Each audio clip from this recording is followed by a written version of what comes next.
स्वागत है स्टूडेंट्स आपका हमारे चैनल पर। आज हम करने वाले हैं कक्षा 9 का क्यूज अभ्यास, जिसमें हम तीनों सब्जेक्ट सॉल्व करेंगे। सबसे पहले सामाजिक विज्ञान, उसके बाद इंग्लिश और फिर हिंदी।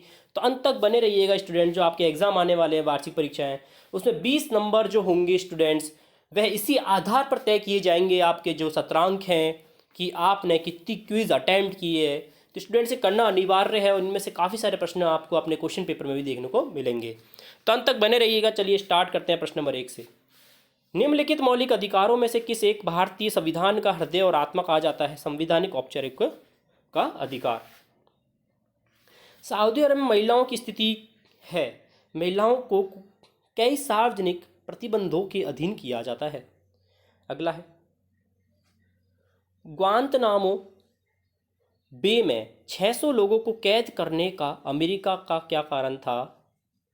अमेरिका ने कैदियों को दुश्मन माना, उन्हें न्यूयॉर्क पर हुए हमले से जोड़ दिया। लोकतंत्र व अधिकारों के बीच संबंध के बारे में कौन सा कथन अधिक मान्य है? दूसरा कथन हो जाएगा स्टूडेंट्स। किस मौलिक अधिकार के तहत संसद ने नागरिकों को सूचना का अधिकार वाला कानून बनाया? विचार व अभिव्यक्ति की स्वतंत्रता का अधिकार। अगला, सांस्कृतिक और शैक्षिक अधिकार मुख्य रूप से इसके लिए सुरक्षित हैं अल्पसंख्यकों के लिए। अगला, निम्नलिखित में से कौन सी स्वतंत्रता एक भारतीय नागरिक को उपलब्धता नहीं है? सशस्त्र क्रांति में भाग लेने की स्वतंत्रता। अगला, संविधान में उल्लेखित शोषण के रूप में से एक यातायात, इसका क्या मतलब है? मनुष्य का क्रय विक्रय। अगला है, भारतीय संविधान का कौन सा अनुच्छेद समानता का अधिकार की गारंटी लेता है? अनुच्छेद 14 हो जाएगा, समानता का अधिकार। अगला है, कौन सा अनुच्छेद जीवन व व्यक्तिगत स्वतंत्रता का अधिकार है? वह है हमारा अनुच्छेद नंबर 21। अगला, सरकार या पुलिस द्वारा गिरफ्तार किए जाने गए व्यक्ति को इनमें से कौन सा अधिकार प्रदान किया जाता है? स्टूडेंट, ये तीनों अधिकार हो जाएंगे। गिरफ्तारी का कारण सूचित किया जाना, 24 घंटे के भीतर मजिस्ट्रेट के सामने पेश किया जाना, अपने बचाव के लिए वकील को नियुक्त करना। निम्नलिखित में कौन सा भारतीय संविधान की विशेषता के लिए सही है? और कोई भी व्यक्ति कानून के ऊपर नहीं है, कानून का शासन। प्रश्न नंबर इंग्लिश का हम क्यूज अभ्यास देखेंगे अब कक्षा 9 के लिए। चलिए देखते हैं। ऑथर है द एक्सीडेंटल टूरिस्ट का, क्या होना जाएगा? Bill Bryson. अगला है, why did the narrator return to the hotel desk 2 to 3 times a day to ask his room number? अगला है, where did the author and his family go to big trip? England. अगला देखिए, I can't believe you do things for living, who said this words? Narrator's wife's. अगला है, what happened when the narrator landed to tie his shoelace in the aeroplane? He found himself pinned to seat ahead of him through his back seat into full recline.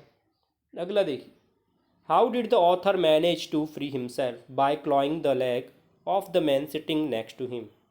अगला है, what did the narrator to do? The sweet lady sitting beside him knocked a soft drink onto her lap. How long did the narrator entertain the young lady? 20 minutes. अगला fill in the blanks है, in January the author took a flight to Australia. अगला, abruptly the zip gave away. What is the synonym of abruptly? Suddenly. अगला, I always catastrophe when I travel. What do you mean by the catastrophes? Disaster.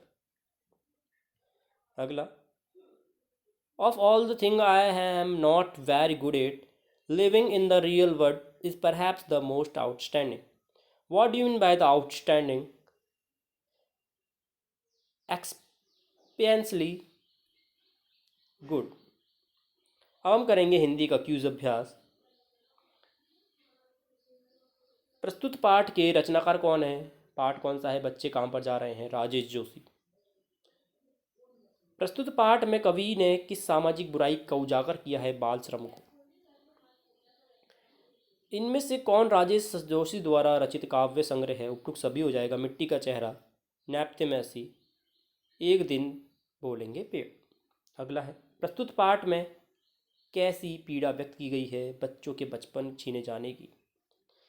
बच्चे काम पर जा रहे हैं पर आधारित प्रश्न है। बच्चे कैसी सड़क पर काम कर रहे हैं? कोहरे से ढकी सड़क पर। हमारे समय की सबसे भयानक व्यथा है, बच्चे काम पर जा रहे हैं। कवि के अनुसार बच्चों की गेंद कहाँ चली है? अंतरिक्ष में। कवि ने बच्चों के खिलौनों को कहाँ दबे होने की आशंका जताई? काले पहाड़ के नीचे। भयानक का विलोम शब्द हो जाएगा सुंदर। विवरण का अर्थ हो जाएगा व्याख्याता। मदरसा का अर्थ हो जाएगा पाठशाला। हसब मामूल शब्द का अर्थ हो जाएगा जैसा था वैसे ही रहना। हसब मामूल। तो स्टूडेंट्स, ये था हमारा आज का क्विज अभ्यास। कक्षा 9 के लिए तीनों सब्जेक्ट्स को हमने बिल्कुल बारीकी से देखा है। अंत तक बने रहने के लिए धन्यवाद। लाइक करें, शेयर करें और चैनल को सब्सक्राइब करना ना भूलें।